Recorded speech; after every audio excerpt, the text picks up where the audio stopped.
In previous times, in forests like this, there were many noble monks. කලින් අවස්ථාවල මේ වගේ ආරණ්‍යවල තාම උතුම් ස්වාමීන් වහන්සේලා වැඩ සිටලා තියෙනවා. Sowan, Sakadagami, Anagami, and Arahat. සෝවාන් සකෘදාගාමී අනාගාමී අරිහත් වාගේ. Not just bhikkhus, bhikkhunis too. ස්වාමීන් වහන්සේලා පමණක් නෙවෙයි භික්ෂුණීන් වහන්සේලාත් වැඩ සිටලා තියෙනවා. Upasikas, upasikas, they also attained the paths and fruits as well. උපාසක උපාසිකාවනොත් ඒ වගේ ඉඳලා තියෙනවා. ඒ අයත් ඒ වගේ මගඵල ලාභී අය.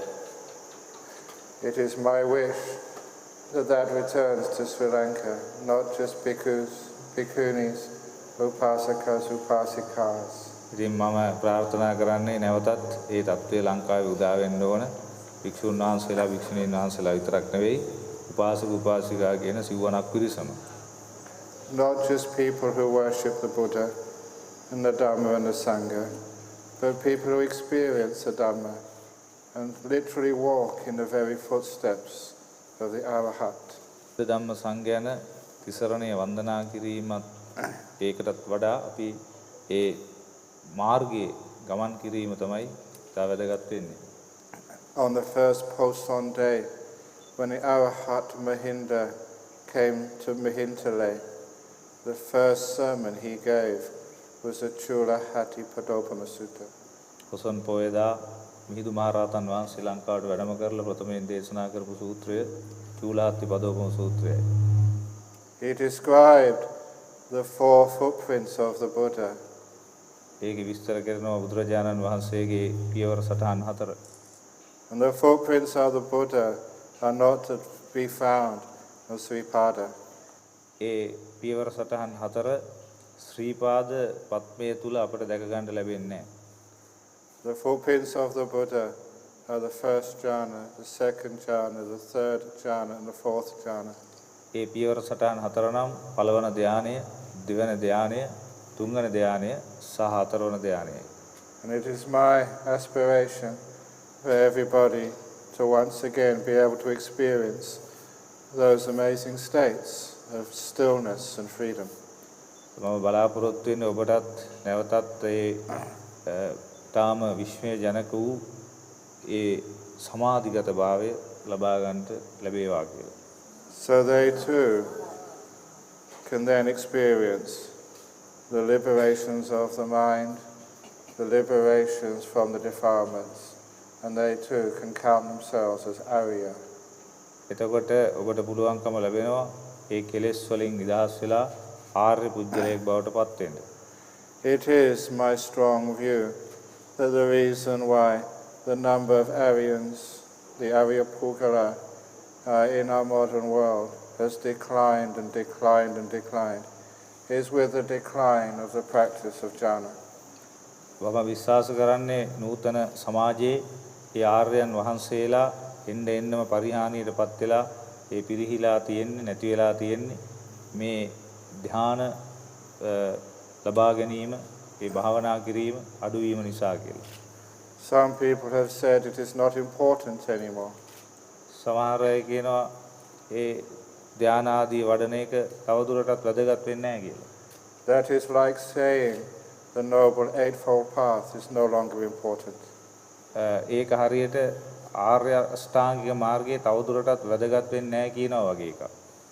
It is very clear for everyone who studies the word of the Buddha in the sutras that there is only one way to the achievement of the paths and fruits, and that is the eightfold path. මෙම බුදුරජාණන් වහන්සේගේ දේශනාවට අනුව ඒ සූත්‍ර දේශනාවලට අනුව මගඵල ලබා ගැනීමට තියෙන එකම මාර්ගය මේ ආර්ය අෂ්ටාංගික මාර්ගයයි. And it is because people want a shortcut that they take away one factor of the eightfold path, another factor of the eightfold path, and they think that the shortcut would lead them to enlightenment very quickly.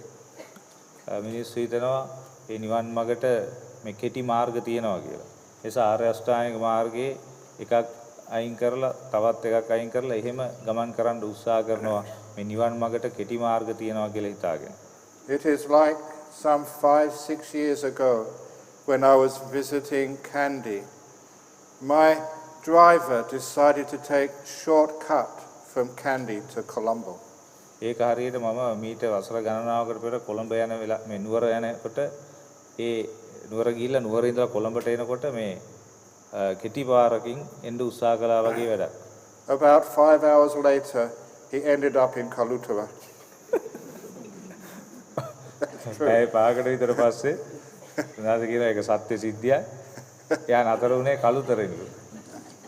He got totally lost and he was Sri Lankan.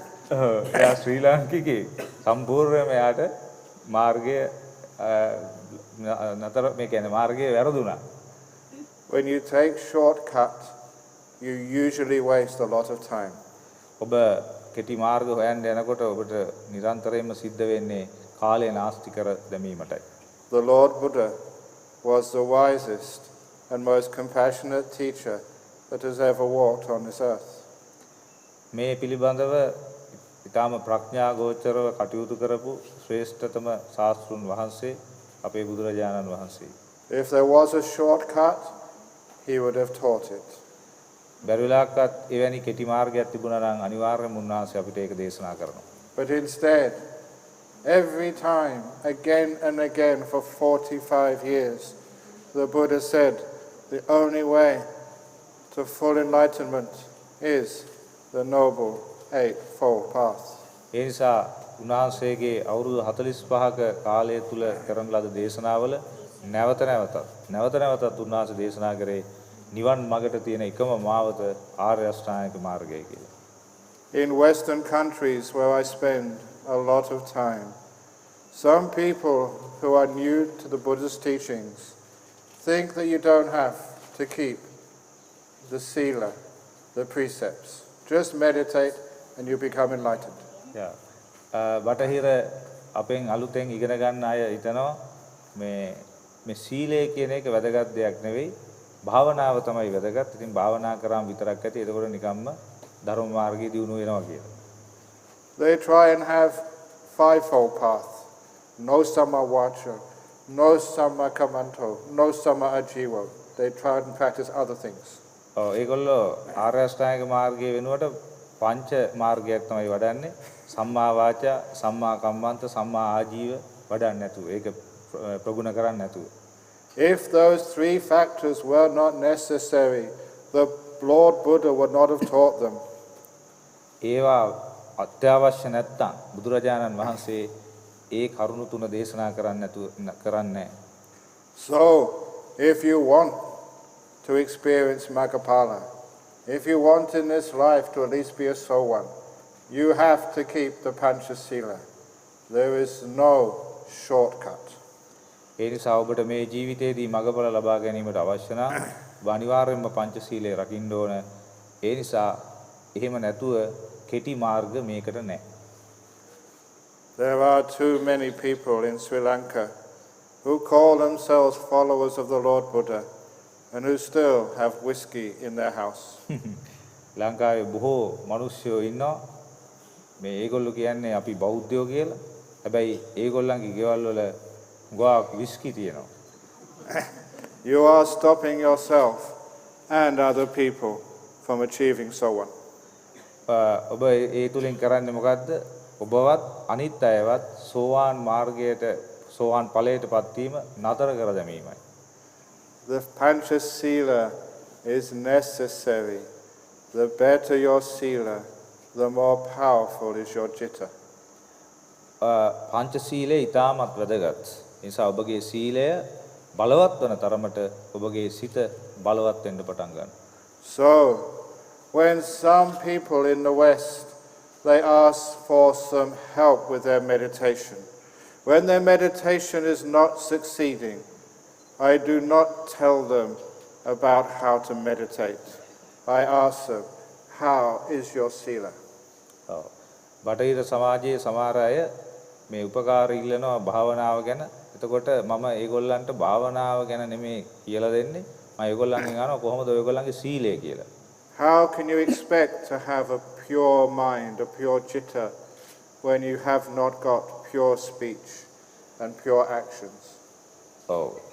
ඔබගේ වචන පිරිසුදු නැත්නම් ඔබගේ ක්‍රියාව පිරිසුදු නැත්නම් කොහොමද පිරිසුදු සිතක් බලාපොරොත්තු වෙන්නේ? You will find the people who keep sila, especially pancha sila, you have more happiness than other people. ඔබට දැනගන්න ලැබෙයි ඔබ පන්සිල් රකින්නවා නම් ඔබට බොහෝ සතුටක් මුගක් සතුටකින් ජීවත් වෙන්න පුළුවන් අනිත් අයට වඩා කියලා. Since I last came to Sri Lanka, many books have been published by me, and I have now got the name, the Smiling White Monk. මම ලංකාවට ආවම දැක ගන්න ලැබුණා මේ හුඟක් පොත් මා විසින් දේශනා කරපු දේශනා මුල් කරලා ලියවිලා තියෙනවා. දැන් මාව හඳුන්වන්නේ සිනහ වෙන සුදු හාමුදුරුවෝ කියලා. Why am I smiling? Why am I happy? මම සිනහ වෙන්නේ ඇයි? මම සතුටින් ඉන්නේ ඇයි? Because for the past 40 years I have been keeping the Shila of the Bhikkhu. මම පසුගිය වසර 40ක කාලය තුල වික්ෂුන් වහන්සේ නමක් හැටියට මගේ සීලය ආරක්ෂා කරගෙන කටයුතු කළා. ඒකයි මම සතුටින් ඒ සිනහවෙන් කාලය ගත කරන්නේ. Just that much, keeping a very pure Shila, pure body, pure speech, pure thoughts for 40 years, that is going to have a huge effect. That is happiness. ඒ විදියට කයින් වචනයෙන් මනසින් පිරිසිදුව කාලය ගත කිරීම අවුරුදු 40ක් මට ඒ සතුට ලබා දීලා තියෙනවා. That is called in the sutras the anavajja sukha, the faultless happiness by the Lord Buddha. ඒක සූත්‍රවලදී කියන්නේ අනවජ්‍ය සුඛය කියලා. ඒ නිවැරදි සැපය, වැරදි නැති සැපය. People think that they need to drink alcohol or drugs or have sex to be happy. They are wrong. මිනිස්සු හිතනවා මේ මත්ද්‍රව්‍ය පානය කිරීම, ඒ වගේම ලිංගිකත්වය මේවා තමයි සතුට උපදවන දේවල් කියලා. නමුත් ඒක වැරදි. The Sangha of good bhikkhus and bhikkhunis have proved them wrong. හොඳ භික්ෂුන් වහන්සේලා, භික්ෂුණීන් වහන්සේලා ඒවා බොරු කියලා ඔප්පු කරලා තියෙනවා. We are the happiest people in the world.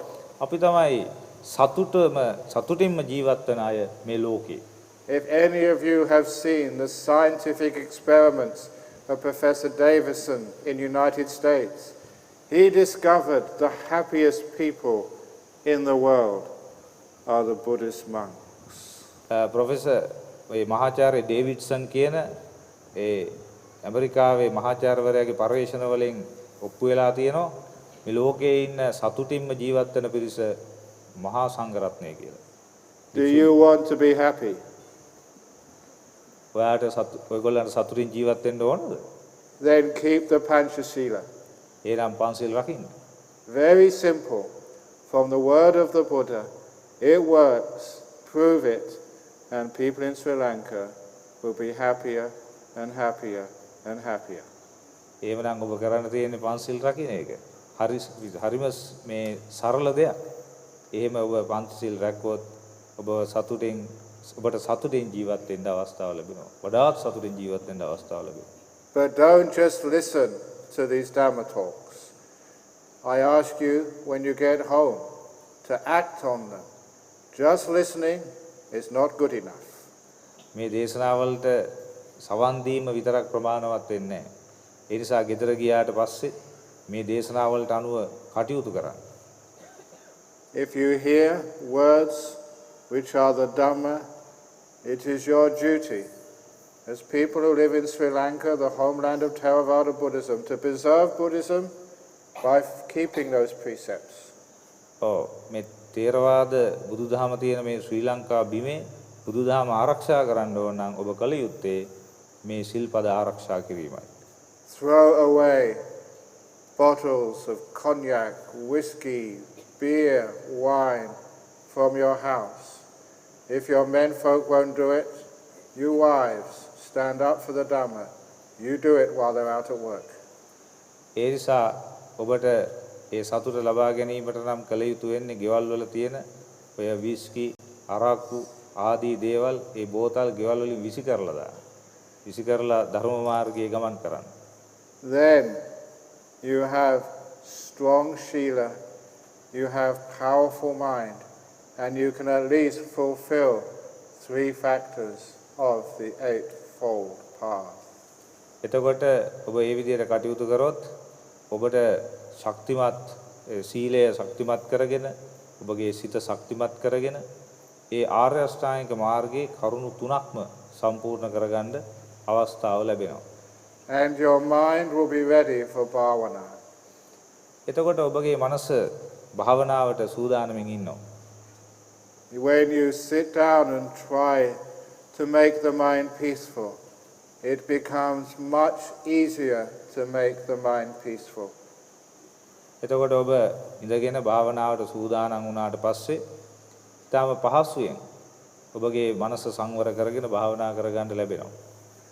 But there are 5 more factors in the 8-fold path for you to consider.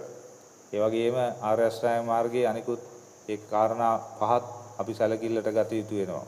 The first one of samadhi of right view is usually explained as understanding the 4 noble truths. ඒ පළවෙනි සාධකයේ පළවෙනි කාරණාව වන සම්මා දිට්ඨිය ගැන මේ චතුරාර්ය සත්‍යයේ තුල විස්තර වෙනවා.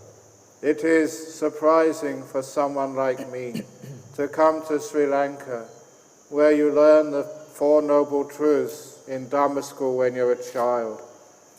You hear them again and again. You read about them, but you don't understand them. මට මේ ශ්‍රී ලංකාවට ආපුවම පුදුම හිතෙනවා ඔබ පුදුම විදියට දැන් දම් පාසල් වලදී විවිධ අවස්ථාවලදී මේ චතුරාර්ය සත්‍ය ඉගෙන ගන්නවා. හැබැයි ඔබට ඒ ධර්මය තේරෙන්නේ නැති එක ගැන චතුරාර්ය සත්‍ය අවබෝධ නොවීම ගැන මට පුදුම හිතෙනවා. And you do not apply them to bhavana. ඔබ ඒ චතුරාර්ය සත්‍ය තමන්ගේ භාවනාවේදී ඔබ යොදාගන්නේ නැහැ. The second noble truth, the cause of suffering, is called craving.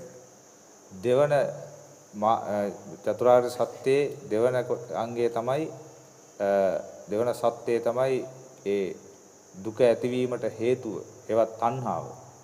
Even craving good things, let alone craving bad things, is against that second noble truth. හොඳ දේවල් වලට හෝ නරක දේවල් වලට කියන දෙකටම ඒ තණ්හාව ඇති කර ගැනීම මේ දුකට හේතුව වෙනවා.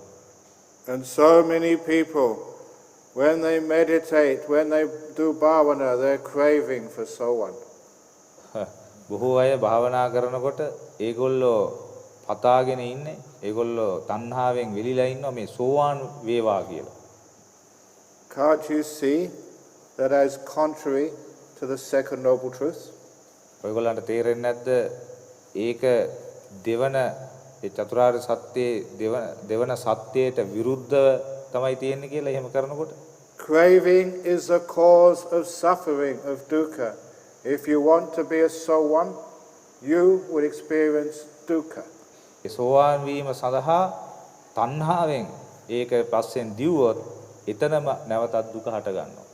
Some people, when they meditate, they crave to be able to watch the breath, and they never can watch the breath.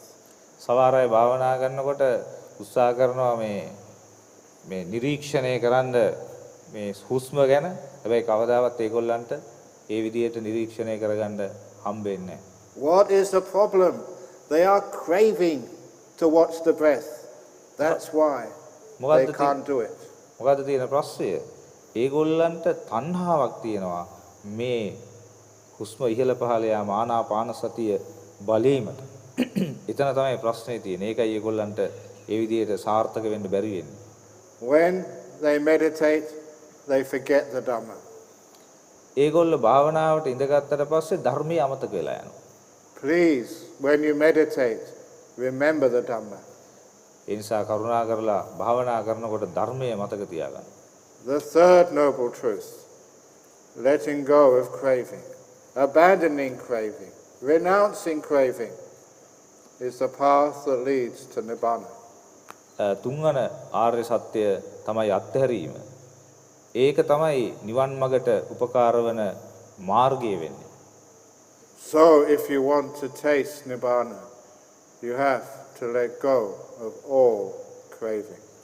ඒ නිසා ඔබට නිවනේ රසය විඳින්න නම් සියලු දෙයක්ම අත්හරින්න ඕන. I will give a very simple simile. මම බොහොම සරල උදාහරණයක් ලබලා දෙන්නම්. I have this bowl of water. I am now going to make this bowl of water perfectly still. මා ළඟ මේ වතුර කෝප්පේ තියෙනවා. දැන් එහි වතුර නිශ්චල කරන්න මට ඕනයි. I am holding it as still as I can. Has it stopped moving yet? මම ඒක තියාගෙන ඉන්නවා නිශ්චල වෙනකන්. නමුත් මට ඒක නිශ්චල කරන්න පුළුවන්ද? It is still shaking. තව තවත් තෙල්ලෙනවා. So now I will concentrate. දැන් මම තවදුරටත් උත්සාහ කරනවා මේක දිස බලාගෙන අවධානය යොමු කරලා මේක නිශ්චල කරන්න. It is now moving more. තවත් මේක හෙලවෙන්න පටන් ගන්නවා. And I can hold this for hour after hour after hour, and it will never be still. මට පැය ගණන් මේක තියාගෙන මේ විදිහට කරගෙන ඉන්න පුළුවන්. හැබැයි ඒක කවදාවත් නිශ්චල වෙන්නේ නැහැ. This is how most people meditate. මේ විදිහට තමයි හුඟක් අය භාවනා කරන්නේ.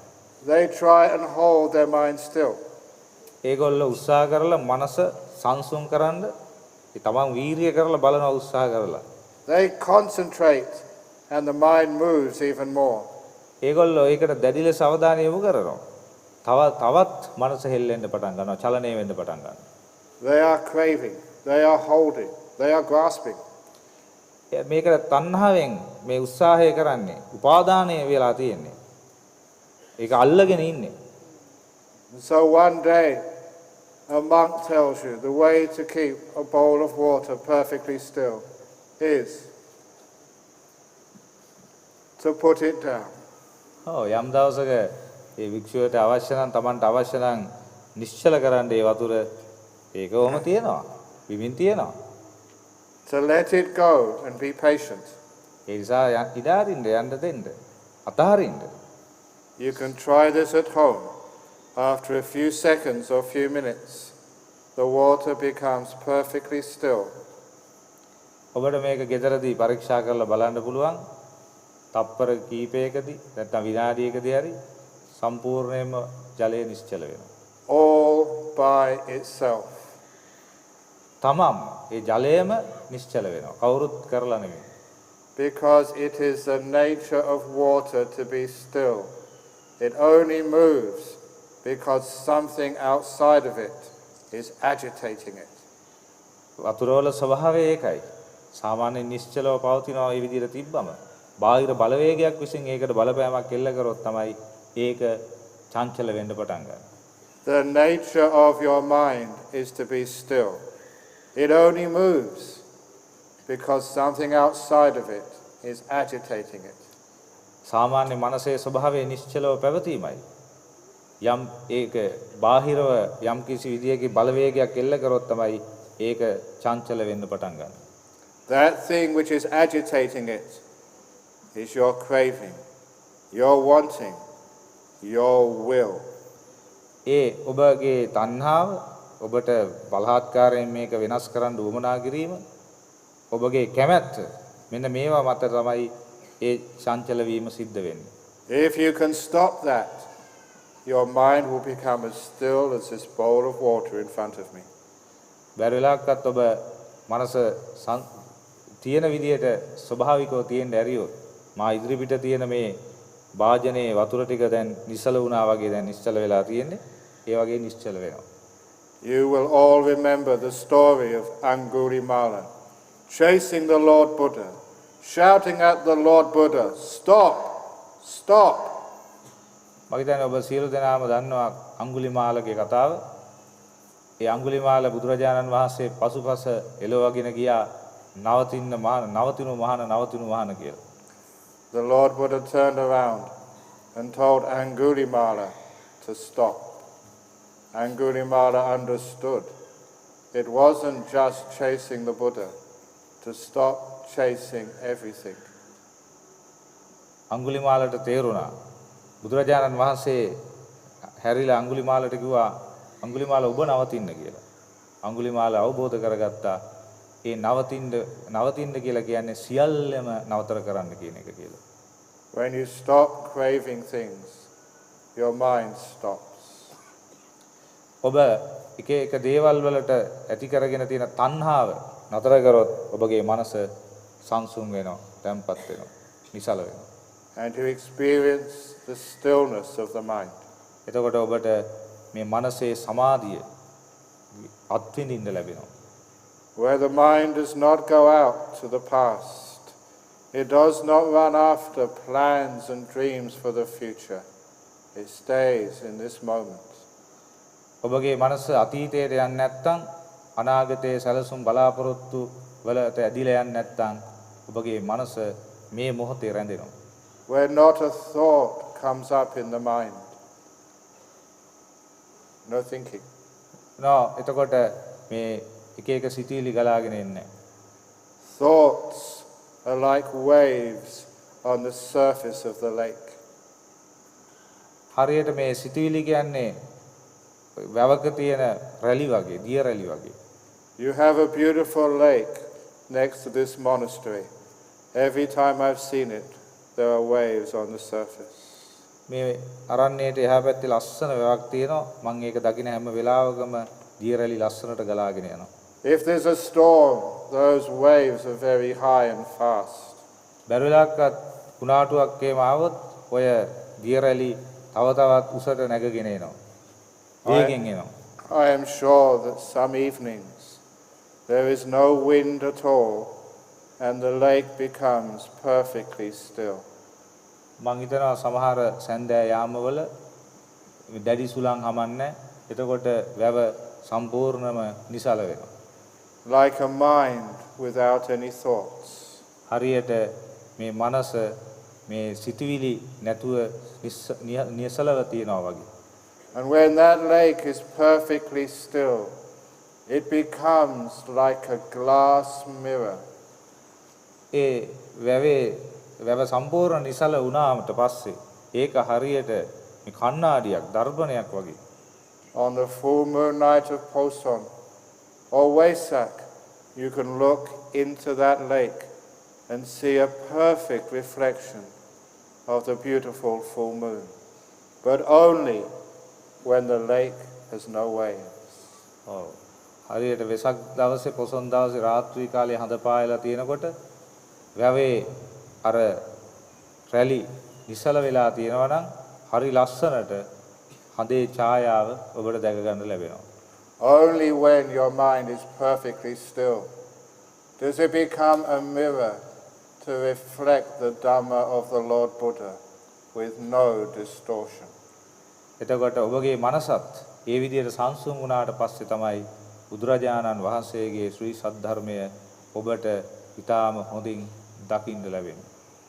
Samadhi or stillness, said the Buddha, is the cause for seeing things as they truly are.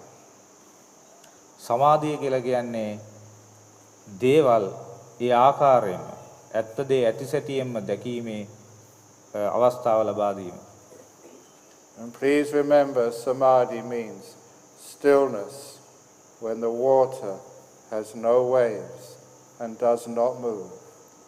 හොඳට මතක තියාගන්න සමාධිය කියලා කියන්නේ හරියට මේ තරංග, ජල තරංග දැන් නිසල වෙලා තියෙනවා වගේ මනසත් සංසුන් වීමයි. When you have right view, samadhi, and you realize that the stillness of the mind is the goal of meditation, and the stillness is needed to see the Dhamma, you have right view. ඔබට සම්මා දිට්ඨිය තියෙනකොට ඔබට තේරෙයි මේ මනසේ සමාධිය අපට සමාධිය අවශ්‍ය කරන්නේ මේ ධර්මය හරියට දැක ගැනීමටයි කියන එක. When you understand the cause of stillness is letting go of all wanting, then you have right view on how to achieve those deep states of meditation. එතකොට ඔබ ඒ සමාධිගත භාවය හදාගත්තට පස්සේ ඒ මනසේ නිසල භාවය හදාගත්තට පස්සේ ඔබට ගැඹුරු ඒ භාවනාවල ගැඹුරු තත්වයන් වලට යන්න අවස්ථාව ලැබෙනවා. No longer will you believe that insight is possible without jhanas. You will understand it is jhanas, the stillness of the mind, which are the causes of insight. ඔබට වැඩි කල නොගොස්ම අවබෝධ වෙනවා මේ ප්‍රඥාව, මේ විදර්ශනාව ලැබෙන්නේ ධානය වලින් පමණක් කියන එක. So how can we make our mind to be still? නිසා කොහොමද අපි මේ සමාධිය ලබා ගන්නේ? How can we put things down and let go? ඒ නිසා ඒ දේවල් පැත්තකින් තියන්න. එතකොට අතහරින්න. The second factor of the Eightfold Path, Samma Sankappa, right intention. දෙවන මාර්ගාංගය තමයි සම්මා සංකප්පය, යහපත් සංකල්පනාව. There are three Samma Sankappas: Nekama Sankappa, Avyapada Sankappa, and Ahingsaka Sankappa. ඒ සංකල්පනා සම්මා සංකප්ප අපිට කොටස් තුනකට බෙදන්න පුළුවන්. අව්‍යාපාද සංකප්ප, නෙක්ඛම්ම සංකප්ප, අව්‍යාපාද සංකප්ප, සහ අවිහිංසා සංකප්ප වශයෙන්. Nekama Sankappa means renouncing, letting go, giving up. ඒ නෙක්ඛම්ම සංකල්පනාව කියලා කියන්නේ අබිනිෂ්ක්‍රමණය කිරීම, අත්හැරීම. I was very, very fortunate to have a great meditation teacher in Ajahn Brahm of Thailand. මම ඊටාම වාසනාවන්ත වුණා තායිලන්තයේ ඒ අජාන් චා කියන ඒ භාවනා ගුරු භික්ෂුන් වහන්සේව අසුරු කරන්නට ලැබීම, ගුරු උපදෙස් ලබා ගන්න ලැබීම. He would always tell us again and again and again that we meditate not to gain anything. We meditate to let go, to renounce. උන්වහන්සේ නැවත නැවතත් අපිට කියලා දෙන්නේ භාවනා කරන්නේ කිසි දෙයක් ලබා ගන්න නෙවෙයි, අත්හරින්න කියලා. So if you meditate to try and attain sowan or jhana or psychic powers, that is wrong. ඔබ බැරි වෙලාවකත් මට සෝවාන් වෙන්න ලැබෙන්න, මට හෘදි ප්‍රාතිහාර්ය ඥානයක් ලැබෙන්න, එහෙම කියලා භාවනා කරනවා නම් ඒක වැරදි. You meditate to renounce all such goals and ideas which are just expressions of yourself. ඒ නිසා ඔබ භාවනා කරන්නේ එවැනි ඒ දේවල් අතහැරලා දැමීම පිණිසයි. That's called Nekama Sankappa. ඒකට තමයි කියන්නේ නෙක්ඛම්ම සංකල්පනාව කියලා. Avyapada Sankappa, non-ill will, non-hatred. It does not matter at what stage of the meditation you are in. Be kind, accept, be compassionate towards it. ඔබ මොන මට්ටමක හිටියත්, දැන් අපි අව්‍යාපාද සංකල්පනාවේදී කියන්නේ ඔබ මොන මට්ටමක හිටියත්, මොන විදිය භාවනා කර හිටියත් ඔබ කරුණාවන්ත වෙන්න ඕන. ඔබ අන් අයට කරුණාව දක්වන්න ඕන. ඒ නිසා තරහ යාම, කේන්ති ගැනීම ඒවා අතහැරලා දාන්න ඕන. Many upasikas, when they meditate, fall asleep. බොහෝ උපාසක උපාසිකාවෝ භාවනා කරනකොට නිින්ද යනවා. Bhikkhu, bhikkhuni too. භික්ෂුන් වහන්සේලාත් භික්ෂුණීන් වහන්සේලාත් ඒ විදිහම තමයි. So what should you do when you have tinamita, sloth and torpor? එතකොට අපි මක් කරන්නද ඉතින් තීන මිද්ද තියෙනකොට, නිදිමත ආලස බව තියෙනකොට? You should be kind to it. Be compassionate to it. Do not fight. ඔබ එයට කරුණාව දක්වන්න ඕන. ඒ තීන මිද්දේ සමග ගැටෙන්න එපා. ඒකත් එක්ක තරහ වෙන්න එපා. Buddhist monks and nuns, bhikkhu bhikkhuni, we are not warriors. We are not to belong to the army. We do not fight. We are compassionate and kind. අපි භික්ෂුන් වහන්සේලා භික්ෂුණීන් වහන්සේලා අපි මේ සොල්දාදුව නෙමෙයි. ආමිය කියන මේ අපි.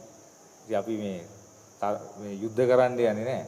ඒ නිසා අපි කරුණාවන්ත වෙන්න ඕන. දයානුකම්පාවෙන් යුක්ත වෙන්න ඕන. So please be kind to your tina middha. ඒ නිසා නිදිමත හා අලස බවට කරුණාවන්ත වෙන්න. And it does not last very long. එතකොට ඒ තීන මිද්දය බොහෝ කාලයක් පවතින්නේ. The reason why is you have tina middha because your mind has very little energy. බැරිලක්වත් ඒ තීන මිද්දය ආවොත් ඔබගේ මනසට තියෙන ශක්තිය බොහොම ටිකයි ඔබට ශක්තිය තියෙන මනසේ. And if you fight and use your willpower, you are just wasting what little energy you have. එතකොට තීන මිද්දේනොත් තමන්ගේ ශක්තිය නැති වෙලා ගියා. ඒකට මේ තරහෙන් කටයුතු කරන්න යනකොට අර තියෙන ශක්තියත් මනසේ නැති වෙලා යනවා. Just be kind to the sloth and torpor. ඒ නිසා තීන මිද්දේට කරුණාවන්ත වෙන්න. Let it be with kindness. ඒ නිසා ඒ තිබිච්චාවේ කරුණාවන්තව ඒ යොසාගෙන ඉන්න. Which means you are not expending any energy trying to overcome the sloth and torpor. ඒ කියන්නේ ඔබ තවදුරටත් ඔබගේ ශක්තිය අර නිදිමත හා අලස බව ඉක්මවා යාමට වැය කරන්නේ නැහැ කියන එක. When you're trying to get rid of things, that's called a Vyapada Sankappa, the intentions of ill will. It's not the second factor of the Eightfold Path, it's the opposite. එතකොට බැරිලක්වත් ඔබ යම් යම් දේවල් ඉක්මවා යන්න හදනවා නම් එතන ඇති වෙන්නේ ව්‍යාපාද සංකප්පයයි. ඒකට අව්‍යාපාද සංකප්පය දියුණු වෙන්නේ නැහැ. So don't try and get rid of sloth and torpor. Be kind to it. ඒ නිසා නිදිමත හා අලස බව අයින් කරන්න ඒ බලෙන් ඉවත් කරන්න යන්න හදන්න එපා. ඒකට කරුණාවෙන් සලකන්න. And then it disappears. අන්න එතකොට ඒක අතුරුදහන් වෙලා යනවා. In the Udana, the Buddha gave the wonderful simile of the monster. උදානවලදී බුදුරජාණන් වහන්සේ ඊටම ලස්සන උපමාවක් දීලා තියෙනවා. Once a demon, a terrible yaksha, came into the palace of a king. තර අවස්ථාවකදී මේ භයානක යක්ෂයෙක් රජුරුවන්ගේ මාලිගාවට ආවා. The yaksha was so frightening that all the soldiers and police who were supposed to guard the palace, they hid. They went behind doors. They hid behind pillars because they were too frightened and scared to stop the yaksha. යක්ෂයා බය වුණා මොකද ඒ රාජධානිය ආරක්ෂා කරන්න මුරකරුවන් දාලා හිටියේ හැම දොරටුවකටම. ඒ නිසා යකාට මේ බය හිතුණා. And as the king was not at home, the yaksha went right into the central hall and sat on the king's throne. ඒ වෙලාවේදී රජතුමා රාජධානියේ නොසිටපු නිසා කෙලින්ම කොහොම නමුත් යකා ගිහිල්ලා රජුරුවන්ගේ රාජාසනයේම වාඩි වුණා. And when the yaksha sat on the king's own throne, then the soldiers and the police and the ministers came out and shouted, "Get out of there! That is not your seat! Get out!" ඊට පස්සේ අර මේ ආසනේ රාජාසනයේ ඉන්න යකා ළඟට ආපු අර රාජපුරුෂයෝ සේරම බැන්නා මෙතනින් පිට වෙලා ඵලයන් යකා කියලා බැන්නව උඹට අයිති එකක් නෙමෙයි කියලා. When you are giving Dhamma Desana, it's important that when you come to this story, shout it out because it wakes many people up who fall asleep. ධර්ම දේශනා පවත්වනකොට ඒ වගේ හයියෙන් කෑ ගහන එක ඉතා වැදගත් වෙනවා. මොකද එතකොට අර නිදාගෙන ඉන්න බොහෝ දෙනෙක් අවදි කරන්න පුළුවන් නිසා. Get out of there! That's not your seat! ඒ නිසා උදේ යන්න. ඔක ඔබගේ මේ ආසනය නෙවෙයි. At those few unkind words, the yaksha grew bigger, uglier, and smellier. එතකොට ඒ තරහ වචන ටික ඇහුවා විතරයි යකා තව තවත් ලොකු වුණා, තවත් කැත වුණා. මේ දැන් කෙලත් ගලනවා. So the soldiers took out their swords. If you don't get out now, we will carve you out. ඊට පස්සේ ඒ සොල්දාදුවෝ මොකද කරේ කඩුව අරගෙන උඹ මෙතනින් ගියේ නැත්තම් කපනවා කිව්වා දෙපළු කරනවා කිව්වා.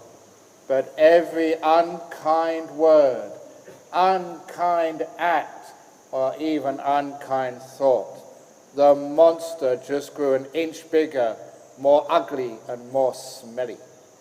ඊට පස්සේ මේ බනින්න මේ විදියට සැර වචන පාවිච්චි කරන්න අර යකා තව තවත් විශාල වුණා, කැත වුණා, ඒ වගේම ගඳ ගහන්න පටන් ගත්තා.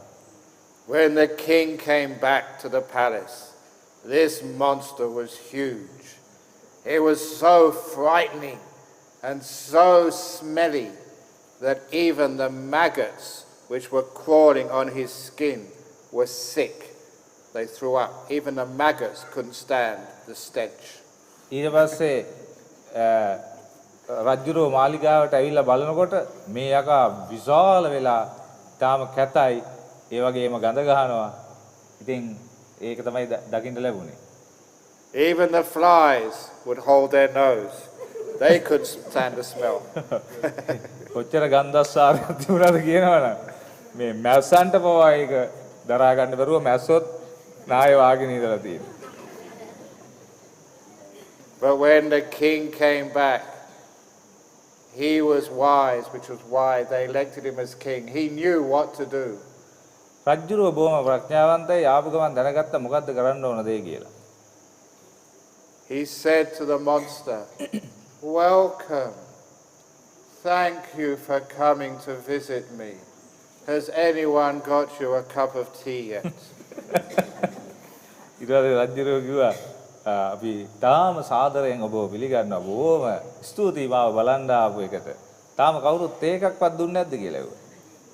At those few kind words, the monster shrank, became smaller, less frightening, and less smelly. ඒ වචන ටිකට, ඒ කරුණාවන්ත වචන ටිකට අර යකා චූටි වෙලා ගියා. අර දුර්ගන්ධයක් නැති වෙලා ගියා. So all the people in the palace, they realized their mistake. They were getting angry at the demon instead of being kind. ඒ නිසා මාලිගාවේ හිටපු සියලු දෙනාම තේරුම් ගත්ත තමන් කරපු වැරද්ද. මේ යකාට කරුණාවන්ත නොවි අර විදියට අකාරුණික වීම නිසායි මේ විදියේ භයානක විදියට මේ විදියේ විශාල වෙලා අර ගඳ ගහන තත්වයටපත් උනේ කියලා. So they quickly made the monster some good Sri Lankan tea with condensed milk. ඒ නිසා ඉක්මනින්ම මේගොල්ලෝ කරේ හොඳ ශ්‍රී ලංකා මේ අපේ ලංකාවේ තේ ටිකක් අරගෙන අර හොඳ මේ තේ මේ කිරි දාලා හොඳ තේ එකක් හදලා දුන්නා. The monster liked it so much, he shrank so much. අර තේ බොන්න තේ වලට කැමති වෙන්න අර යකා චූටි වෙලාම ගියා. Then they gave the monster, the yaksha, some hoppers. He loved hoppers. He shrank some more. ඊට පස්සේ දුන්නා සුදු අප්ප දුන්නා. ඊට පස්සේ ඌ තවත් පොඩි වෙලා ගියා. ඌ කැමති සුදු අප්ප වල. And they carried on being kind to that monster. One of them took fan to cool the monster down. The monster loved that because it was very hot in Sri Lanka. ඊට පස්සේ එක්කෙනෙක් ඇවිල්ලා ඌට උලා පවන් ගන්න පටන් ගත්තා. ඒක හරි රස්නේ නිසා ඌ ඒකටත් කැමති වුණා. තවත් පොඩි වුණා. Every act, word or thought of kindness towards the yaksha, he shrank a little smaller, less frightening and less smelly. ඔව්. ඒ යක්ෂයාට එය කරුණාවෙන් කියන වචනයක් වාසා කරන ක්‍රියාවක් වාසා ඒ යක්ෂයා පොඩි වෙලා ගියා. ඒ තියෙන කැතභාවය නැති වෙලා ගියා. ඒ වගේම භයානකභාවය නැති වෙලා ගියා. දුර්ගන්ධභාවය නැති වෙලා ගියා. And the ministers and soldiers and police in the palace, they were so kind to that yaksha that in no time at all the yaksha was so tiny that one more act of kindness and the yaksha vanished completely away. ඒ නිසා මාලිගාව හිටපු ඒ සියලුම ඒ රාජපුරුෂයෝ ඒ සියලු ආරක්ෂකයෝ මේ විදියට කරුණාවෙන් සැලකුවාට පස්සේ අන්තිමේදී යක්ෂයා පොඩි වෙලා නැති වෙලාම ගියා. අතුරුදහන් වෙලාම ගියා. Now the Buddha told that story in the Udana, but I added the tea, condensed milk and hoppers. That was for me. බුදුරජාණන් වහන්සේ උදාන වලදී මේ දේශනාව කරලා තියෙනවා. නමුත් මම ඒකට එකතු කරා අර තේ, condensed milk, ඒ කිරි, ඒ වගේම half ඒ මගේ එකතු කිරීම. But the Lord Buddha called that an anger-eating yaksha. The more anger you give it, the bigger, the more problem, the uglier it becomes. බුදුරජාණන් වහන්සේ පෙන්වලා දුන්නා ඒ ද්වේෂය අනුභව කරන යක්ෂයෙක් ඒ යක්ෂයාට තරහව දෙන්න ඌ තව තවත් විශාල වෙනවා. ඒ වගේම මේ භයානක භාවයටපත් වෙනවා. ඒ වගේම අවලස්සන වෙනවා. ඒ දුර්ගන්ධය ඇති වෙනවා කියලා. The hindrances, the nivarana of tinamita, sloth and torpor, and udacha, restlessness, are both anger-eating monsters. You say, get out of here, you don't belong, sleepiness. Stop restlessness, and it gets worse. ඒ නිසා තීනමිද්ද සහ උද්දච්ච කුක්කුච්ච මේ කියන නීවරණ අර මේ තරහ අනුභව කරන යක්ෂයෝ වගේ ඒ අයට සැර දාන්න ඔව් ඒගොල්ලන්ට තරහ පෙන්වන්න තව තවත් ඒගොල්ලෝ බලවත් වෙනවා. Many of you who have practiced meditation have experienced that. You try to get rid of sloth and torpor. You try to get rid of restlessness. It just gets worse. භාවනා කරන බොහෝ දෙනෙකුට මේ අත්දැකීම තියෙනවා.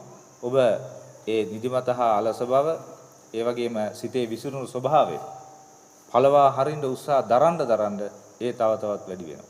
Because you have not been practicing the second factor of the Eightfold Path.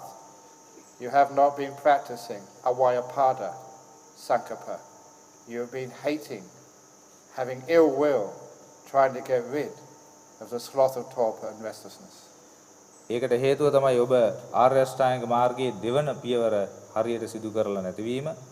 ඒ අව්‍යාපාද සංකල්පනාව තරහා නොගෙන සිටීම, ඒ කෝපය නැති කර ගැනීම ඔබ හරියට සිදු කරලා නැති නිසා තමයි අර විදියට අර නිදිමත හා අලස බව, ඒ වගේම සිතේ විසිරුණු ස්වභාවය බලවත් වෙලා තිබෙන්නේ.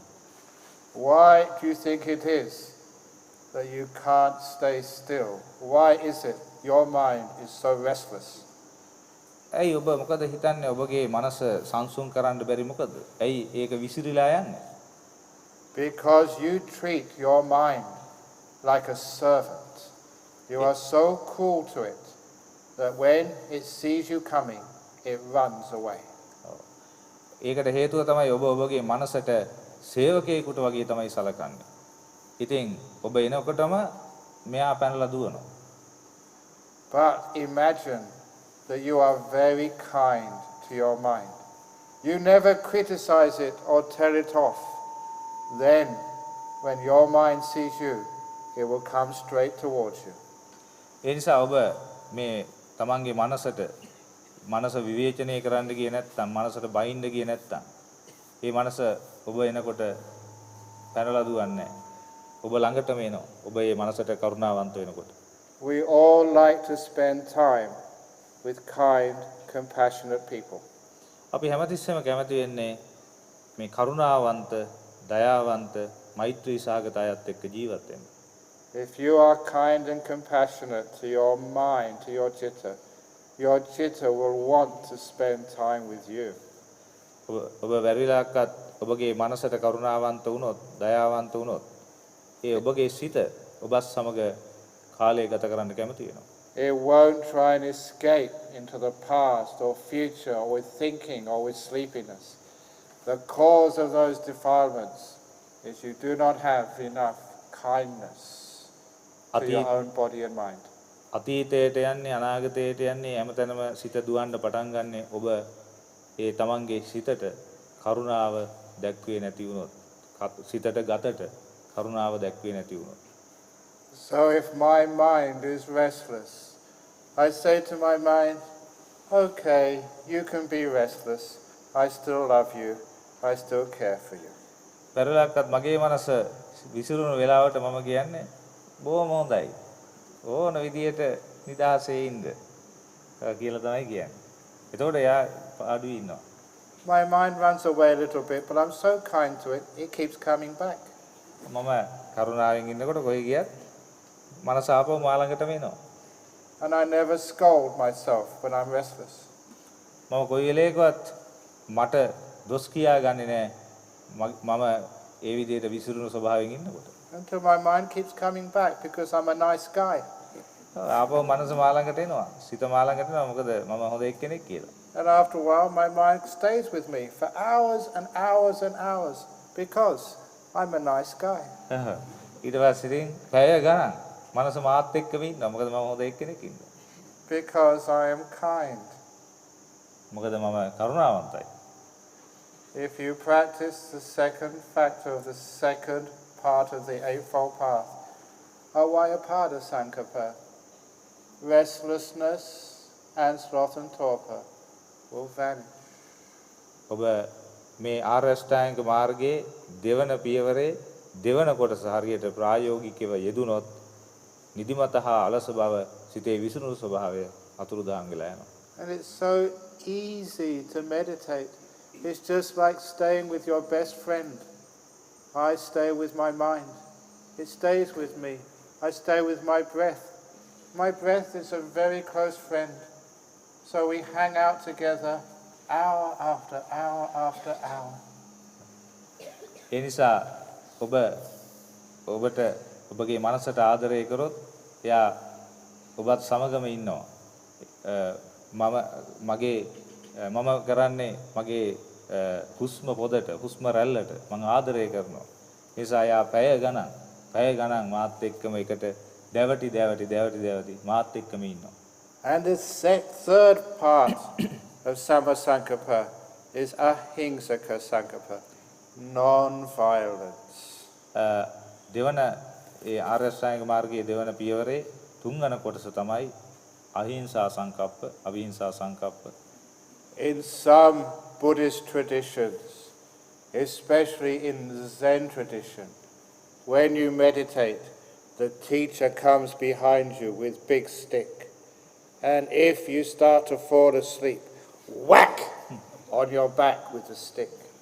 සමහර බෞද්ධ සම්ප්‍රදායන් තුල විශේෂයෙන් මේ සෙන් සම්ප්‍රදාය තුල ඔබ භාවනා කර ඉන්නකොට ගුරුවරයා වේවැල අරගෙන පිටිපස්සෙන් ඇවිල්ලා නිදි කිරා වැටුනොත් ගානවා පස්සට. Last year I was in Hong Kong teaching a retreat, and a Zen monk from mainland China was staying in the same temple. මම පහුගිය කාලේ හොංකොං වල මේ භාවනා වැඩසටහනකට සහභාගී වෙලා ඉන්නකොට ඒ තවත් චීන භික්ෂුන් වහන්සේලා මා සමග හිටියා. And he said that very recently a famous Chinese Zen master was teaching a retreat. මට දැනගන්න ලැබුණා මේ ඊටාම ප්‍රසිද්ධ චීන ජාතික සෙන් බෞද්ධ භික්ෂුන් වහන්සේ නමක් මේ භාවනා වැඩසටහනක් පවත්වනවා කියලා.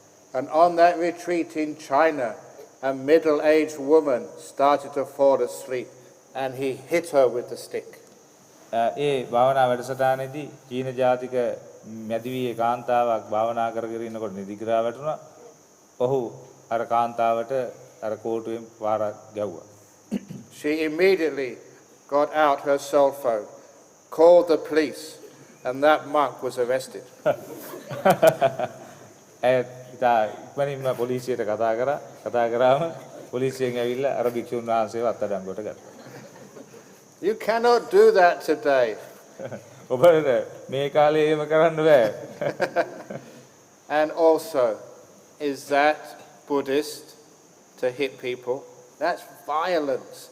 That is against the third part of the second factor of the Eightfold Path. බෞද්ධයන්ට එහෙම කාටවත් පහර දෙන්න හිංසා කරන්න බෑ. ඒක අපේ ආර්ය අෂ්ටාංග මාර්ගයේ දෙවන පියවරේ තුන්වන අංගයට එරෙහිව කටයුතු කිරීමක්. අවිහිංසා සංකල්පයට එරෙහිව කටයුතු කිරීමක්. So if you want to succeed in meditation, you cannot be violent to yourself. Be gentle, be kind, be patient. ඒ නිසා ඔබ භාවනාවට ඉඳගත්තට පස්සේ භාවනා කරනකොට ඔබට පුළුවන් කමක් නැහැ ඒ හිංසාකාරී විදියට ඔබ ගැන කටයුතු කරන්න. ඒ නිසා ඔබ කරුණාවන්ත ලෙස බොහොම මුරුදු ලෙස ඉවසීමෙන් තමා ගැන කටයුතු කරන්න ඕන. If you're meditating and your knees ache, move. If you try and fight that pain, that is being violent to your own body. දැන් ඔබ භාවනා කර ඉන්නකොට දනිසක ඇකුමක් ආවොත් ඒකට කේන්ති ගන්න එපා. පොඩ්ඩක් නැගිටලා නැත්නම් පොඩ්ඩක් එහෙට මෙහෙට චලනය වීමක් කරන්න. The Buddha taught ahingsaka sankappa. In India, that was the word which Mahatma Gandhi used, ahimsa, non-violence. බුදුරජාණන් වහන්සේ මේ අවිහිංසා සංකල්පනාව අපිට දේශනා කරා. ඉන්දියාවේ මහත්මා ගාන්ධිතුමත් මේ අවිහිංසා සංකල්පනාව තම හොඳට පාවිච්චි කරා. And it was ahimsa which chased my ancestors, the British, out of India. Not violence, but ahimsa. ඒ නිසා මගේ පුරාතනයෝ ඉංගලන්තේ ජාතිකයෝ ඉන්දියාවෙන් අයින් වෙලා ගියේ අර ප්‍රචණ්ඩත්වයට නෙවෙයි අර අහිංසා සංකල්පනාවට. It's ahimsa which chases the defilements out of your mind, like chasing the British Raj out of India. හරියට බ්‍රිතාන්‍ය ජාතිකයන් ඉන්දියාවෙන් පළවා හැරියා වගේ අවිහිංසාව මගින් ඔබගේ කෙලෙස් පළවා හරිනවා. So once you understand the Eightfold Path, use that in your meditation and you find your meditation is easy. You get still and peaceful very quickly. ඒ නිසා ඔබ භාවනා කරන්න පටන් ගත්තට පස්සේ ආර්ය අෂ්ටාංගික මාර්ගය ඒකට උපයෝගී කරගන්න. එතකොට ඔබගේ භාවනාව ඊටාම සංසුන් තැම්පත් එකක් බවට පත් වෙනවා. I've already talked about number 3, 4, 5. Sama vacha, sama kamanto, sama sankappa. The sixth factor, sama vayama, right efforts. හයවෙනි කාරණාව තමයි සම්මා වායාම. යහපත් විදියට ඒ උත්සාහ කිරීම. What is the effort in meditation? භාවනාවේදී මේ උත්සාහ කරනවා කියන්නේ මොකද්ද? It is the effort to stop, to say no, to renounce, to let go. ඒ උත්සාහ කරන්නේ නික්මෙන්න අතහැරලා දාන්න. මේ දේවල් අතහරින්න තමයි උත්සාහ කරන්නේ. It is the effort to go against the stream of craving. ඒ අපි එතෙන්දී උත්සාහ කරන්නේ මේ තණ්හාව නැමැති ධාරාවෙන් අයින් වෙන්න. Not start another stream of craving for so one. ඔව්. ඒ නිසා තවත් මේ සෝවාන් වීම සඳහා අවශ්‍ය මේ සෝවාන් වෙන්න තණ්හා ධාරාවක් ප්‍රවාහයක් හදාගන්න එක නෙමෙයි. In my temple in Thailand, Wat Ba Pong, where Ajahn Chah lived, Ajahn Chah would give sermons sometimes for 6, 7, 8 hours. මම ජීවත් වුණු ඒ තායිලන්තයේ අජාන්චා හාමුදුරුවෝ හිටපු විහාරස්ථානයේ වට්වා පොන් වට්වා පොන් ඒ විහාරස්ථානයේ අජාන්චා හාමුදුරුවෝ පැය 5, 6, 7ක දිගට ධර්ම දේශනා පවත්වනවා. On one of those nights, there was little Samanera, maybe 8, 9, 10 years of age, just like here in Sri Lanka, little fellow, but was Samanera. දවසක් ඒ විදිහට ධර්ම දේශනා පවත්වනකොට එදා හිටියා අවුරුදු 7ක් 8ක් 9ක් වගේ පොඩි සාමණේර ස්වාමීන් වහන්සේ නමක්. He had to listen to Ajahn Chah's sermon too. ඒ පොඩි හාමුදුරන්ට සිද්ධ වුණා අජාන්චා හාමුදුරන්ගේ ධර්ම දේශනාවට සවන් දෙන්න. After half an hour, he was bored. පැය භාගයකට පස්සේ පොඩි හාමුදුරන්ට එපා වුණා. After 1 hour, he wanted to go to bed. පැයකට පස්සේ පොඩි හාමුදුරන්ට හිතුණා ගිහිල්ලා නිදාගත්තා නම් හොඳයි කියලා. It's all right for those bhikkhus. They are big and strong. I'm only 8, 9, 10. I need to go to bed. අනිත් සියලුම හාමුදුරුවෝ ලොකු හාමුදුරුවෝ ඉන්නේ. ඉතින් මම පොඩි හාමුදුරුවෝ මට නිදා ගන්න ඕන කියලා කල්පනා කරා. And he did not know when Ajahn Chah was going to stop. පොඩි හාමුදුරුවෝ දැනගෙන හිටියේ නෑ කොයි වෙලේද අජාන්චා හාමුදුරුවෝ මේ දේශනාව ඉවර කරන්න කියලා. So this little novice Samanera started thinking, when is the humdrum going to stop? When is the humdrum going to stop? නිසා පොඩි හාමුදුරුවෝ කල්පනා කරගෙන හිටියා කොයි වෙලේ අපේ හාමුදුරුවෝ නතර කරයිද බණ දේශනාව. කොයි වෙලේ නතර කරයිද දන්නේ නෑ. එහෙම හිතේ හිටියේ. It went round and round again and again. When is humdrum going to stop? When is humdrum going to stop? ඒ නිසා යා අර පොඩි හාමුදුරුවෝ හිතේ හිටියා හාමුදුරුවෝ කීයටද මේක නතර කරන්නේ? කීයටද මේක නතර කරන්නේ කියලා. And then something strange happened. He turned the words around and he thought, when am I going to stop? And that little Samanera stopped. එතකොට ඒ ක්‍රියාවලිය අනිත් පැත්තට ගියා. පොඩි හාමුදුරුවෝ ඒ සිතුවිල්ල නතර කරලා පොඩි හාමුදුරුවෝ කල්පනා කරා කොයි වෙලේද මම නතර වෙන්නේ කියලා. මම නතර කරන්නේ කොයි වෙලේද කියලා. When the little Samanera opened his eyes, it was dawn. It was light. All the monks had left hours ago. He'd missed his arms round, but he didn't mind.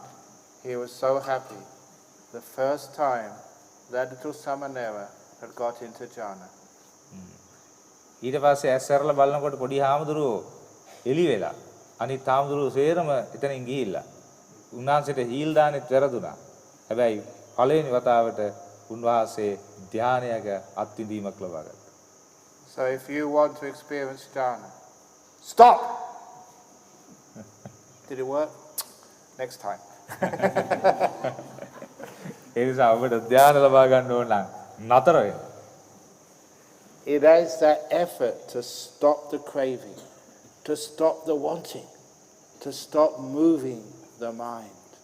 ඒ නිසා ඔබට ඒ සමාධිය ලබා ගන්න ඕන නම් ධානය ලබන්න ඕන නම් ඒ සිත එහෙම දුවන මේ තමන් ඒ දේවල් වලට තණ්හාවෙන් ඉල්ලන එක ඒ බැඳිලා යන්න හදන එක නතර කරන්න. In most human beings' life, you are always going on to the next thing. බොහෝ මිනිස්සුන්ගේ ජීවිතවල හැමතිස්සෙම ඔබ ඊළඟ එකට ඉරවලා යනවා. Going to the next vihara, going to the next appointment, from breakfast going to lunch, from lunch going to dinner, from dinner going to sleep, from sleep going to breakfast again. You are always on the move, going to the next thing. ඔබ නිරන්තරයෙන්ම එක්ක ඊළඟ appointment එක මොකද වෙන්නේ? එහෙම නැත්නම් උදේට ගාවට පස්සේ දවල්ට ගාවට පස්සේ රැට ගාවට පස්සේ නිින්ද ගැන ආයි ඊළඟ එක ගැන මේ දිගට අනිත් ඊළඟ එක ගැනම එල්ලි යන එක තමයි ඔබ නිරන්තරයෙන්ම කරන්නේ. In meditation, we stop going on to anything. We stay right here in this moment with whatever we have. භාවනාවේදී අපි එහෙම එක ඒවා පස්සේ ලෝගෙන යන්නේ. අපි හරියටම මේ මොහොතේ එතනට තමයි නතර වෙලා ඉන්නේ. If you want to get jhana, sowan, full enlightenment, psychic powers, you have to stop right here. ඒ නිසා ඔබට ධ්‍යාන ලබන්න ඕන නම් ඒ ඉර්ධි ප්‍රාත්‍යාරය ආදී විවිධ ආදී ඥාන ලබන්න ඕන නම් ඔබට අරහත් භාවයටපත් වෙන්න ඕන නම් මෙතන මේ මොහොතේ නතර වෙන්න. You never make progress on the path. You never move forward. You stay where you are. And that's where things happen. ඔබ එතකොට ඉදිරියට යන්න උත්සාහයක් දරන්නේ ඔබ මේ මොහොතේ නතර වෙනවා. එතකොට තමයි ඔබගේ ඒ දියුණුව ළඟා වෙන්න පටන් ගන්න. That is the meaning of the word in Pali, asava. Asa was the outflowings, that force which keeps moving you on to something else. අපි ධර්මයේදී පාලි භාෂාවෙන් ආසව කියලා කියන්නේ ඒකටයි. ඒ තවත් ඒකට ඒ බැඳි බැඳි ඇලි ඇලි දිගට එල්ලිලා යන්න උත්සාහ කිරීම. You stop that force looking for something else. You stop that. Stay here. ඒ නිසා යමක් හොයාගෙන යන්න උත්සාහ කරන එක නතර කරලා මේ මොහොතේ මෙතන නතර වෙනවා. In this moment, with whatever you have, and go deeply in to this moment. ඒ නිසා ඔබ මේ මොහොතේ නතර වෙලා ඒ තුල ගැඹුරට ගමන් කරනවා. When you stop, the next factor of the Eightfold Path, mindfulness, starts to develop. ඊළඟ අංගය තමයි මාර්ගාංගය තමයි සම්මා සතිය. එතකොට දියුණු වෙන්න පටන් ගන්නවා. If you wish to get Maggapala, you don't need ordinary mindfulness. You have to have powerful mindfulness. ඒ නිසා ඔබට මාර්ගඵල ලබන්න ඕන නම් දුර්වල තත්ත්වයක් තිබෙන්න බෑ. සම්මා සතිය හොඳ සාමාන්‍ය සිහියක් තිබිලා බෑ. හොඳ බලවත් සිහියක් ඔබට තියෙනවා. In this Aranya, when the sun goes down, it's very dark. මේ ආරණ්‍යයේ දැන් අපිට පේනවා ඉර බැහැගෙන යනකොට ඉර වහිනකොට තාම කළුවරයි අඳුරුයි. If you have a flashlight whose batteries are almost run out, you can hardly see where you're going. ඔබට අපි කියමු මේ ටෝච් එකක් තියනවා කියලා. එතකොට නැත්තම් ෆ්ලෑෂ් ලයිට් එකක් තියෙනවා. ඒකේ බැටරි බැහැලා තියෙන්නේ. එතකොට ඔබ දන්නේ නැහැ ඔබ කොහෙද යන්නේ කියලා. That's like ordinary mindfulness. You only see a fraction of what's there. ඒක තමයි නිකන් සාමාන්‍ය ඒ සිහිය කියන්නේ ඒ වගේ දෙයක්. ඔබ දකින්නේ බොහොම සුළු කොටසයි. ඔබ සමස්තය දකින්නේ. But when you stop and become still, your batteries get recharged. ඔබ නතර වෙලා සතිය දියුණු කරගෙන ඔබ සිහිය දියුණු කරනකොට ඔබගේ අර battery The lights get brighter and brighter. එතකොට ඔබට ආලෝකය පහළ වෙන්න පටන් ගන්නවා. I have seen these army with the big searchlights. They are so powerful. If you had an army searchlight in this forest, you could see everything. මම දැකලා තියෙනවා මේ යුදමුදාවේ අර ගහන විශේෂ ආලෝක මේ ටෝච් තාතියක් තියෙනවා. ඒකක් මේ හරිය ගෙවුවොත් මේ පලාතම වටේම පේනවා. That is what happens with sati, with mindfulness. With stillness, it builds up in power. Mindfulness gets stronger and stronger and stronger until it becomes like this super light. You can see everything. ඒ නිසා ඔබගේ ඒ සමාධිය බලවත් වෙලා තියෙනකොට ඒ තුල ඇති කරගන්නා වූ සතිය බලවත් නම් ඔබට ඊටාම ඉහළ තත්ත්වයන්, ඊටාම ඉහළ තත්ත්වයන් වලට පත් වෙන්න දකින්න ඔබට පුළුවන්කම ලැබෙනවා. That's what the experience of strong mindfulness is like. You can see, you can hear, you can taste so much. ඒක තමයි තාම බලවත් ඒ සිහිය කියලා කියන්නේ. එයට බොහෝ දේවල් දකින්න පුළුවන්, රස විඳින්න පුළුවන්, අහන්න පුළුවන්. It's not just being mindful.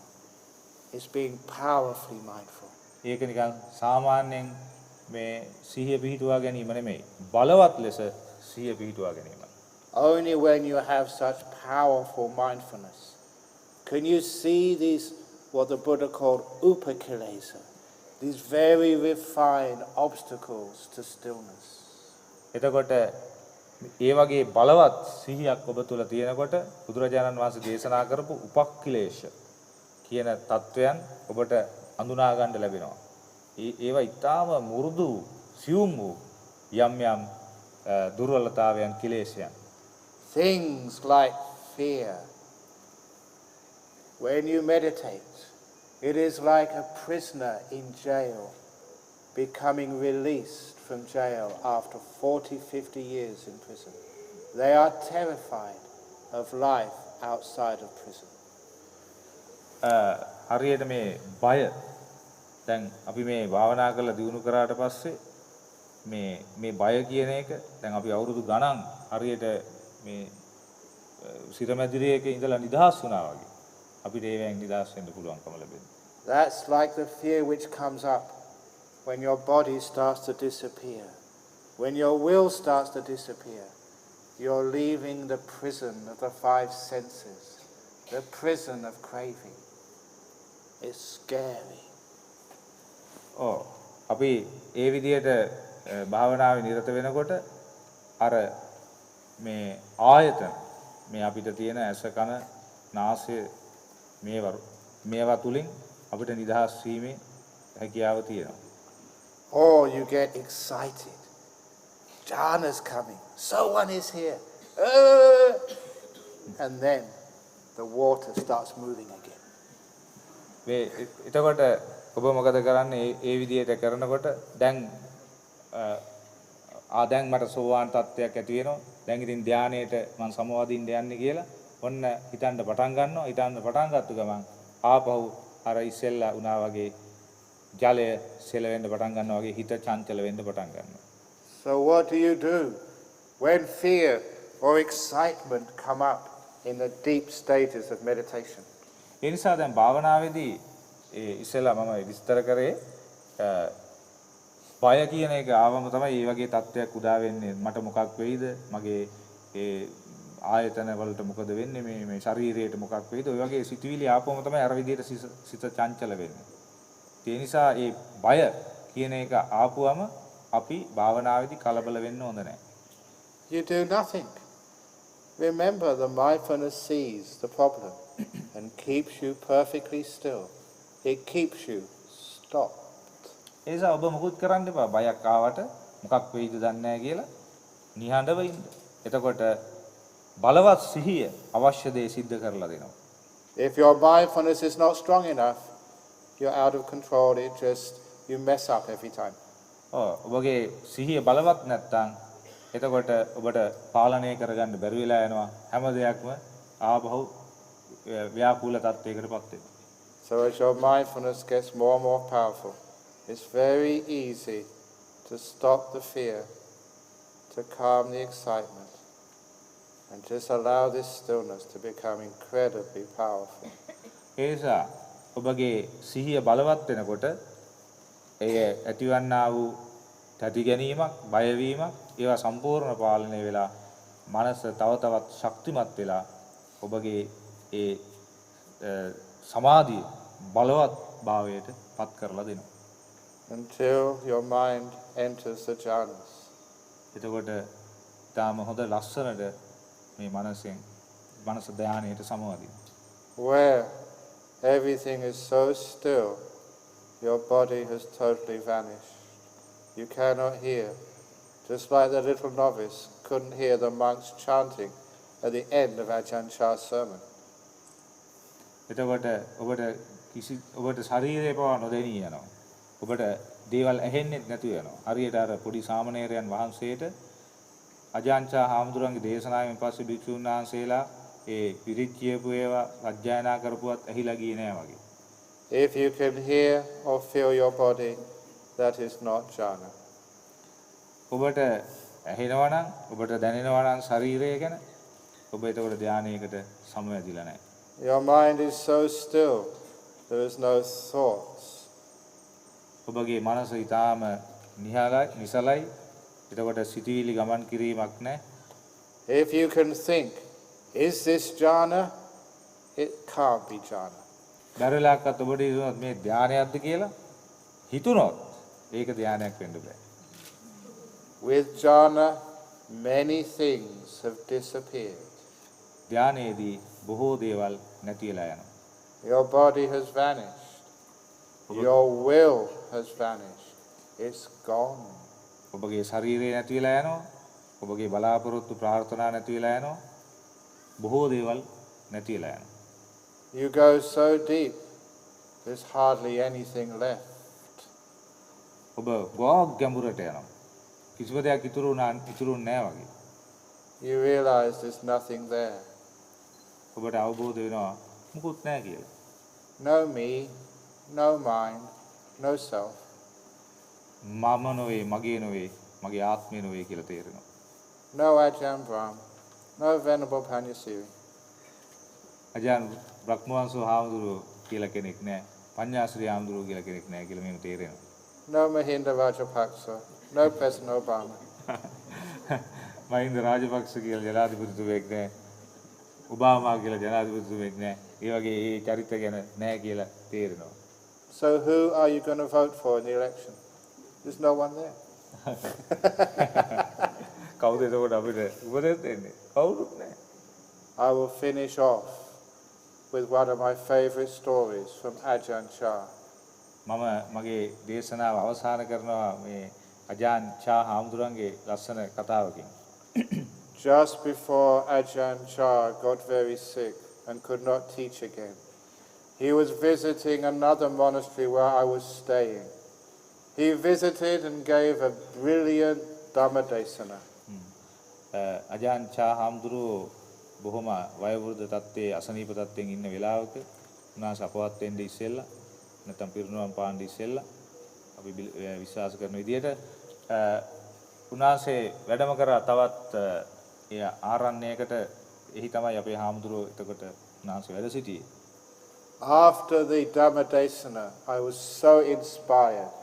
Instead of doing my duties and helping him with his shower, I went to the back of the sala of the what's it called, the Dhammadesana sala, and I sat down to meditate. මම උන්වහන්සේට උපස්ථාන කිරීම මෙහෙම තියෙද්දි මම ඉක්මන් කරලා ගියා ධර්මශාලාවට ගිහිල්ලා භාවනා කරන්න පටන් ගත්තා. When you've heard a delicious Dhammadesana, you're so inspired, it's easy to meditate. උන්වහන්සේ හොඳ ලස්සන ධර්ම දේශනාවක් කළා. ඒක තමයි ඉස්සෙල්ලා සඳහන් කරේ. එතකොට උන්වහන්සේ ගිහිල්ලා එහෙම භාවනා කරගෙන ඉන්නකොට අර විදියට දේශනාව අහගෙන ඉන්නකොට රසවත් දේශනාවක් අහන් ඉන්නකොට හරි ලේසි භාවනා කරන්න. I was so inspired. I went very deep into a very deep meditation. කොච්චර මාව ඒ තුලින් මට ඒක මේ දේශනාව වටිනවද කියනවා නම් මොනතරම් තත්යකට මටපත් වුණාද කියනවා නම් මම ඒක අහගෙන ඉන්නකොට භාවනාවේ ගැඹුරටම ගියා.